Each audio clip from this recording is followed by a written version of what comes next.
네, 오늘 말씀의 제목은 우리 현실, 사실, 진실을 넘어 영적 사실을 보라입니다. 우리 렘넌트들이 어디서든 살아남을 수 있는 중요한 10가지 비밀을 하나님께서 축복으로 주셨는데요. 첫 번째가 누구의 도움도 필요치 않다. 하나님이 모든 것을 준비하시고 하나님이 우리를 도우시기 때문에 사람의 도움이 필요하지 않다. 하나님과 함께하는 그 사실만으로 나는 혼자서도 살아남을 수 있다. 그것이 첫 번째 비밀, 바로 독립이었고요. 오늘은 바로 영적 사실입니다. 우리 렘넌트는 현실, 사실, 진실, 그것뿐만 아니라 가장 중요한 영적인 사실을 보는 자가 돼야 세상을 살릴 수 있죠. 오늘 서론으로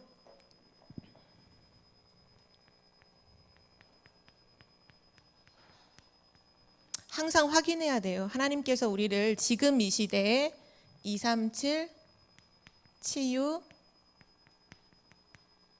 서밋의 지도자로 불러주셨다는 사실을 우리 렘넌트들은 항상 확인해야 돼요. 그래서 렘넌트들은 이 축복된 언약 속에서 뭐를 준비해야 되냐면 내적인 힘을 가지고 있어야 돼요. 왜냐하면 힘이 있어야 다른 사람을 살릴 수 있기 때문이죠.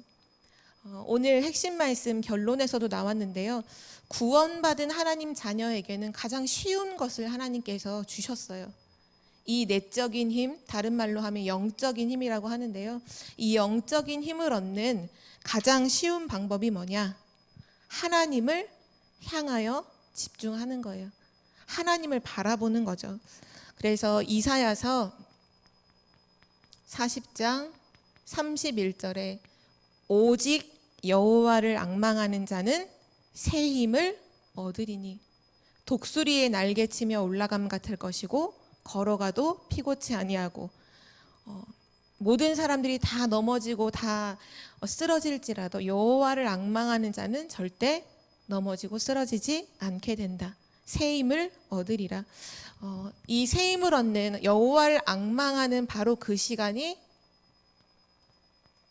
바로 24 기도의 시간이에요. 그래서 우리 렘넌트는 찾아내야 돼요. 24 행복한 그 기도의 시간을 우리 렘넌트가 늘 찾아내는 자들이 돼야 돼요. 그래서 거기서 힘을 얻어야 돼요. 우리는 아침에 눈을 뜨고 밤에 잠자기까지 너무 많은 틀린 말들을 계속 듣잖아요. 사람들이 하는 불신앙의 말들, 세상이 하는 틀린 말들을 계속 들으면 영적인 다운이 올 수밖에 없어요. 우리 렘넌트들은 그 모든 것들을 다 제거하고 오직 하나님을 향하는 그 시간, 그것이 나의 가장 큰 행복이 되고 힘이 되는 그 24 기도의 시간을 찾아내면 세상을 살릴 수 있는 힘을 얻게 되죠. 그리고 나서 중요한 부분이 우리 렘넌트가 있어야 할 위치예요. 아까도 방금 전에 우리 현장 복음 메시지에서도 자리, 서밋의 자리에 있어야 한다고 말씀을 주셨는데 맞아요. 우리 렘넌트들이 있어야 할 자리, 있어야 할 위치가 있어요. 우리 렘넌트들이 왜 중요한 응답을 놓치느냐? 이유는 한 가지예요. 원망과 불평의 자리에 있으면 와 있는 모든 축복을 다 놓치게 돼요. 원망 불평하는 그 자리에 있으면 안 돼요. 하나님은 복음과 함께 우리에게 모든 것을 다 주셨기 때문이죠. 그래서 모든 것을 복음의 눈으로 보는, 복음의 위치에 있는 렘넌트가 되기를 바랍니다. 그것이 렘넌트, 지도자로서의 있어야 할 위치예요. 그리고 나서 많은 사람들은 뭐를 중심으로 선택하고 생각하고 움직이느냐? 전부 다 사람 중심, 육신 중심으로 모든 것을 선택하고 움직이기 때문에 그래서 사단의 노예가 되는 거예요. 우리 렘넌트는 어떤 중심으로 서야 할까요? 하나님이 우리에게 주신 다른 것이 있죠. 그게 바로 하나님 나라의 축복입니다. 우리 렘넌트는 언제든지 하나님 나라를 중심으로 생각하고 선택하고 말하는 렘넌트가 되기를 바래요. 여러분은 하나님 나라의 중요한 일을 맡은 자이기 때문이죠. 그리고 나서 지도자로서의 중요한 자세가 있는데요. 그 자세가 뭐냐? 우리에겐 상식이라는 부분이죠. 상식. 그 이상이 되는 우리 렘넌트가 되기를 바래요. 상식 이하가 되면 안 돼요. 성경에 보면 많은 사람들을, 믿음의 사람들을 통해서 우리가 확인할 수 있는 게 뭐냐 하면 나쁜 사람도 틀린 사람까지도 살리고 도와야 한다는 거예요. 그게 잘 이해가 안 되죠. 힘들게 하고 틀리게 하는데 그 사람을 살려요. 요셉이 오늘 우리가 읽었던 본문이 자기를 노예로 팔았던 형들에게 한 고백이죠. 요셉은 의식주만 생각하는 그 형들하고요 싸우지 않았어요. 싸울 대상이 안 되잖아요. 다윗도 마찬가지죠. 지금 사단에게 잡혀서 영적으로 시달리고 있는 그 사울 왕과 싸우지 않았어요. 오히려 살리고 도왔죠. 그게 상식 이상이라고 하는 거예요. 아무것도 렘넌트들은 걱정하지 말고 내가 해결하려고 하지 말고 하나님께 맡기세요. 하나님은 필요에 따라서 모든 것을 다 여러분에게 이루어 가시기 때문에 만약 그 사람이 여러분에게 필요 없다면 하나님은 그 목숨도 데려가실 수 있어요. 그러나 뭐 그 사람의 목숨을 데려가 주세요 뭐 이렇게 기도할 것도 아니라 정말 렘넌트는 모든 사람을 살리는 중심으로 상식 이상으로 항상 선택하기를 바랍니다. 여러분을 욕하는 얘기를 들었다. 아, 그럴 수 있다. 그렇게 생각해야 돼요. 언제든지 상식선에서 듣고 상식 이상으로 선택하는 렘넌트가 되기를 바랍니다. 사단은 지금도 렘넌트를 노리고 있어요. 렘넌트를 지도자가 아니라 자기의 노예로 만들고 싶어 하거든요. 그래서 언제든지 상식 이하로 생각하고 상식 이하로 선택하도록, 그래야 실패하기 때문이죠. 절대 속지 않는 렘넌트가 되기를 바랍니다. 오늘 첫 번째인데요. 우리 렘넌트들은 항상 현실도 봐야 되고요. 사실도 봐야 되고 진실도 봐야 해요. 그런데 우리 렘넌트가 현실만 보고 또는 늘 사실만 따지고 늘 진실에만 집착한다면 정말 중요한 건 다 놓치게 되어 있어요. 요셉을 들어서 잠깐 예를 들어 봅시다. 요셉이 애굽으로 갔죠. 그러니까 요셉의 현실은 뭐였냐면 애굽의 노예가 된 거예요. 어느 날 갑자기 한날 한시에 애굽의 노예로 탁 팔려서 가게 됐어요. 그게 요셉의 현실이었어요. 그럼 사실은 뭔가요? 요셉이 노예로 가고 싶어서 간 게 아니라 사실은 형들이 요셉을 팔았죠. 어떻게 해요? 돈 받고 팔았잖아요. 애굽의 노예 상인에게 돈을 받고 자기 동생을 노예로 팔아버린 거예요. 그게 사실이에요. 그럼 진실은 뭘까요? 요셉을 향해서 형들의 마음이 어땠냐? 늘 요셉이 너무 미운 거예요. 근데 그 미움이 어느 정도까지 됐냐 하면 사실 처음에는 애굽의 노예로 팔기 전에는 죽여버리자. 요셉의 옷을 벗긴 거기다 양의 피를 묻혀서 아버지한테는 들짐승에게 잡혔다고 얘기를 하고는 요셉을 죽이자. 그 대신 우리 손을 더럽히면 좀 그러니까 저기 깊은 절대 혼자 힘으로 나올 수 없는 구덩이에 빠뜨려 놓고는 거기서 굶어 죽게 만들자. 진실이 뭐냐 하면 형들이 요셉을 죽이고 싶을 만큼 미워했다는 사실이에요. 자, 그러면 우리 렘넌트들이 한번 생각해 봐요. 요셉이 현실만 계속 생각했다면 어떻게 됐을까요? 나는 애굽의 노예야. 나는 애굽의 노예야. 나 지금 애굽에 와 있는데 나 노예로 와 있어.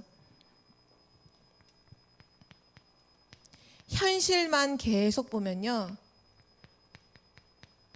낙심할 수밖에 없어요. 낙심할 수밖에 없어요. 또 현실만 계속 보면 뭐 하게 돼요? 불신앙할 수밖에 없어요. 그럼 사실을 보면 어떻게 될까요? 요셉의 사실은 뭐죠? 형들이 요셉을 팔았죠. 돈을 받고. 만약에 요셉이 그 사실만 계속 보고 생각한다고 한번 해볼까요? 누가 잘못하고 이 형은 나를 죽이자고 했고, 저 형은 날 그래도 어떻게 동생인데 죽일 수 있느냐, 저 형은 나를 말렸고, 누구는 이랬고 누구는 어땠고, 시시비비를 따지다가 우리가 늘 아마 사실만 본다면 우리는 비판적이 될 수밖에 없어요. 누가 잘했다, 아니 누가 잘못했다, 아니 누가 더 심했다, 계속 그거를 따지는 거죠. 누가 잘했고 누가 잘못했고 늘 하다 보면 뭐 어떻게 될까요? 탓하게 되는 거죠. 너 때문이야, 아 형 때문이야, 아 누구누구 때문이야. 사실만 계속 따지고 보면 이런 결과가 올 수밖에 없죠. 또 진실만 만약에 요셉이 계속 봤다. 실은 형들이 나를 팔았는데 그 진실은 뭐냐? 그 마음속의 진실은 나를 사실은 죽이고 싶어 했어. 그런데 죽이지는 못하고, 차마 형제니까 죽이진 못하고 팔아버린 거예요. 근데 형들은 나를 죽이고 싶어 했어. 계속 거기에 잡혔다면 어떻게 됐을까요? 진실을 아는 것이 오히려 상처만 되는 거죠. 상처받고 상처 주고. 현실과 사실과 진실을 보지 말라는 얘기가 아니라, 우리가 복음이 없이 여기에만 집착한다면 우리는 모든 걸 다 놓치게 돼요. 계속 현실만 보고 낙심하고 불신앙하고, 사실만 맨날 따지면서 뭐 이게 맞고 이게 틀리고 누구 때문이고 계속 그것만 하고, 또 진실이라고 하는 것들이 결국은 하나님 떠나 있는 그 사실 속에서는 죽이는 일만 반복할 수밖에 없잖아요. 근데 그 진실을 알면 알수록 계속 상처받는 거죠. 렘넌트들이 복음 없이 이 세 가지만 보면 나도 살 수 없고 누구도 살릴 수가 없어요. 그래서 렘넌트가 두 번째가 돼야 합니다. 그게 뭐냐면요, 현실과 사실과 진실이 있는데 그 이전에 있는, 그 배후에 있는 창세 전 문제를 알고 있어야 돼요. 그 현실이 있기 전에 이미 있었던 창세전 문제, 그걸 정확하게 아는 렘넌트가 돼야 돼요. 성경의 창세기 1장 2절에 보니까요, 창세 전에 어떤 상태였냐? 흑암, 혼돈, 공허가 있었어요. 세상이 창조되기 전에 있었던 게 뭐냐? 흑암과 혼돈과 공허예요. 이 흑암이 창세기 3장에 문제를 일으키게 되죠. 그게 바로 사단의 역사잖아요. 사단의 역사. 사단의 역사로 말미암아 지금도 사단이 계속 만드는 게 뭐냐면 12가지 문제로 사람을 멸망시키고 있는 거예요. 우리 렘넌트들 잘 알고 있겠죠. 나, 물질, 성공. 창세기 3장, 6장, 11장, 그리고 사도행전 13장, 16장, 19장에 그 우상, 점술, 무속, 그 사단의 문화, 그러면서 불신자 6가지 상태예요. 이 12가지 문제로 사단이 지금 뭐 하고 있느냐? 계속해서 만들어내는 것이 네피림 운동을 계속해서 일으키고 있어요. 하나님 절대 모르도록, 하나님 절대 만나지 못하도록 네피림 문화, 네피림 운동을 지금 계속 펼치고 있어요. 모든 사람들을 그 속으로 다 몰아넣고 멸망시키고 있죠. 그래서 어떻게 됐나요? 모든 사람은 지금 눈에 보이지 않지만 사단의 노예요, 사단의 포로요, 사단의 속국되어 살고 있어요. 내 힘으로 안 돼요. 이 세 가지의 특징이잖아요. 노예, 포로, 속국의 특징이요, 자유가 없어요. 내 힘으로 해결이 안 돼요. 성경은 사도행전 10장 38절에 마귀에게 눌린 자를 예수께서 다 치유하시고 회복시키셨다 말씀하고 있거든요. 여기 있는 사실이 그거예요. 마귀에게 눌려 있어요. 마귀에게 눌림. 요한일서 3장 8절에는 죄를 짓는 자는 마귀에게 속하나니 마귀는 처음부터 범죄함이라. 지금 모든 사람들이 누구에게 속해 있냐?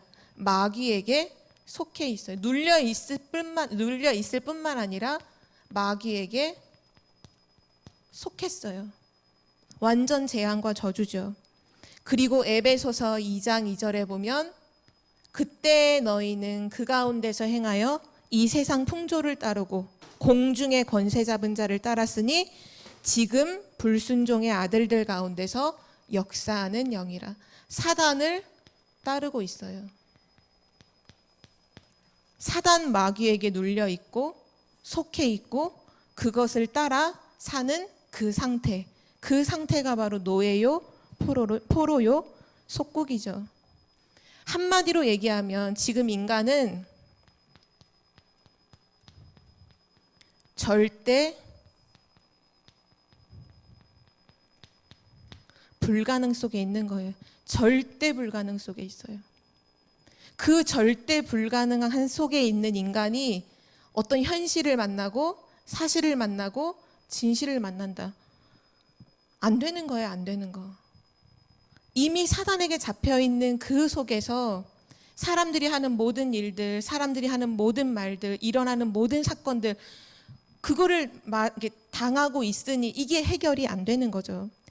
그때 요셉은 현실과 사실과 진실을 본 게 아니라 그거 다 알고, 그러나 그 배후에 있는 더 큰 사단의 문제를 정확하게 알고 영적인 사실을 보았어요. 우리 렘넌트들도 어디서든 살리는 사람, 어디서든 살아남는 사람이 되려면 영적 사실을 보는 렘넌트가 되어야 합니다. 정말 영적 사실을 보는 렘넌트가 되기를 기도합니다. 중요한 영적 사실을 본다는 건 뭐냐 하면 결국 하나님이 주신 언약이 영적인 사실이에요. 왜냐? 하나님은 언약하신 대로 이루시기 때문이죠. 언약은 반드시 이루어지기 때문에 언약이 사실이에요. 그 언약을 보는 것이 영적 사실을 보는 것입니다. 하나님이 우리에게 주신 언약이 뭔가요? 그리스도를 통해서 모든 문제를 다 끝내셨다는 거잖아요. 요한복음 19장 30절. 하나님은 언제든지 문제 만났을 때마다 우리에게 뭘 말씀하셨냐? 복음을 말씀하셨어요. 어두운 현장, 흑암운동 공허 속에 있을 때 빛이 있으라. 그래야 흑암이 무너지잖아요.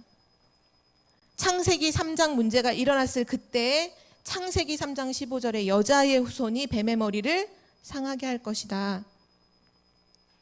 노예로 있을 때, 네피림으로 있을 때 그때 일어났던 게 방주 운동이죠. 방주를 만들어라. 방주 안에 들어가면 산다. 노예로 있는 그 사람들에게 출애굽기 3장 18절 피제사 드리러 가라. 포로되어 있을 때 임마누엘의 언약을, 속국되어 있을 때 주는 그리스도시요 살아계신 하나님의 아들이시니이다. 이 언약을 주셨죠. 하나님은 언제든지 그리스도를 통해서 모든 문제를 끝냈다라고 말씀하고 계십니다. 그래서 우리 렘넌트는요,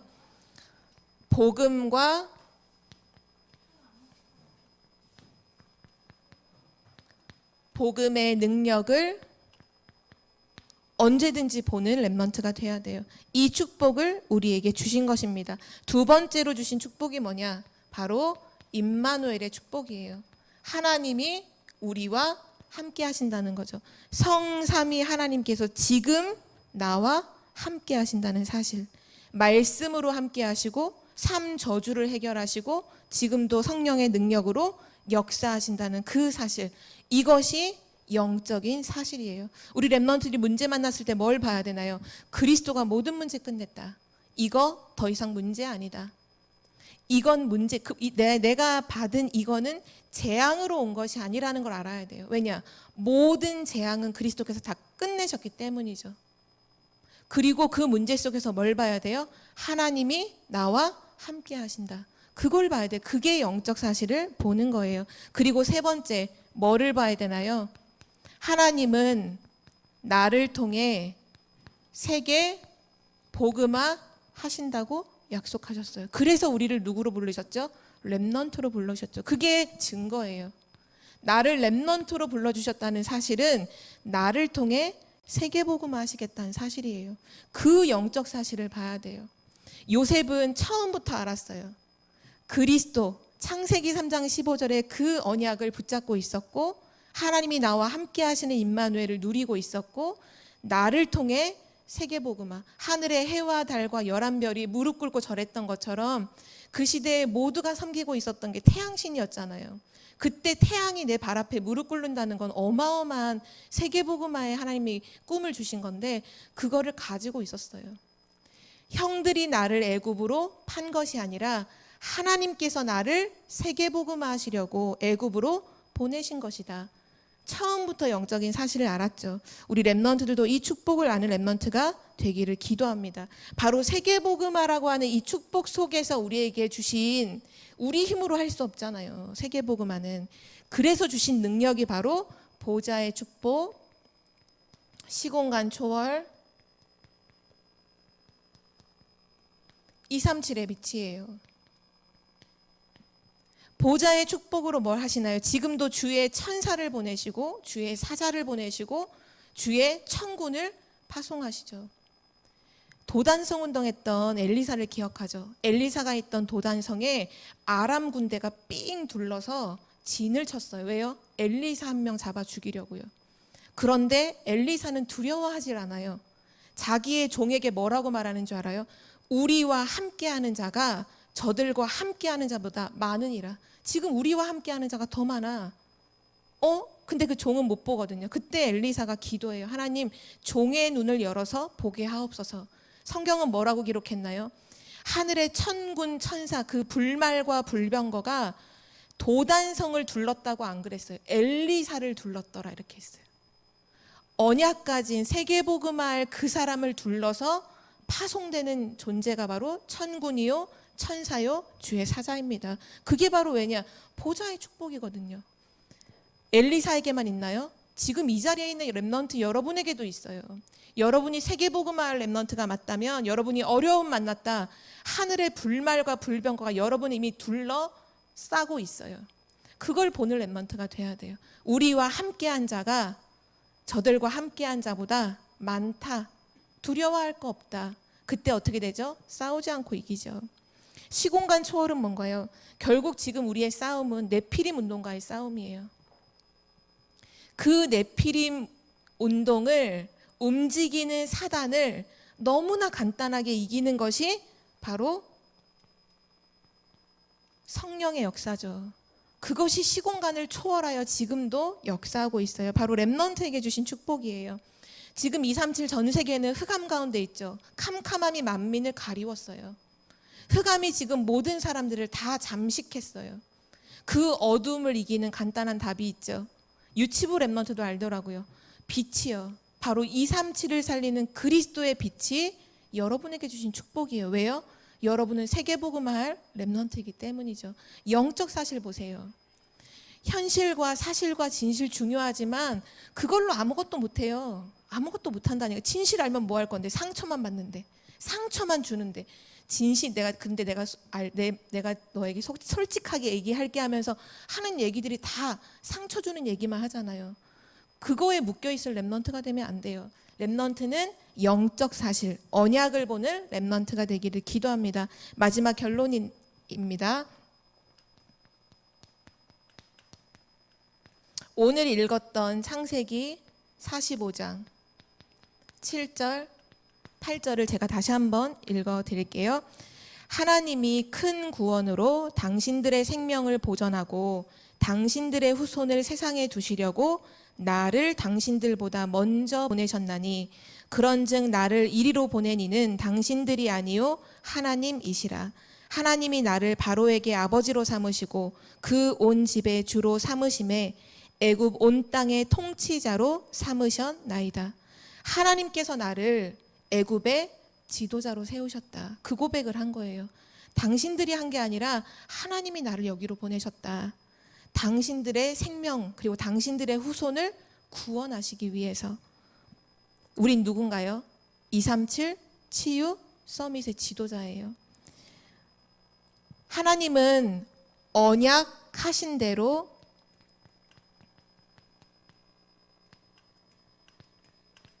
이루신다는 사실을 꼭 기억하고, 렘넌트가 뭐만 안 하면 되냐? 언약만 안 놓치면 돼요. 영적 사실을 보세요. 언약을 기억하세요. 어떤 상황이 오더라도 언약을 기억하세요. 그게 영적인 사실이에요. 그것이 현실을 이기고 사실을 이기고 진실을 이겨요. 그 모든 걸 넘어서게 만들어요. 그래서 모든 걸 살려버려요.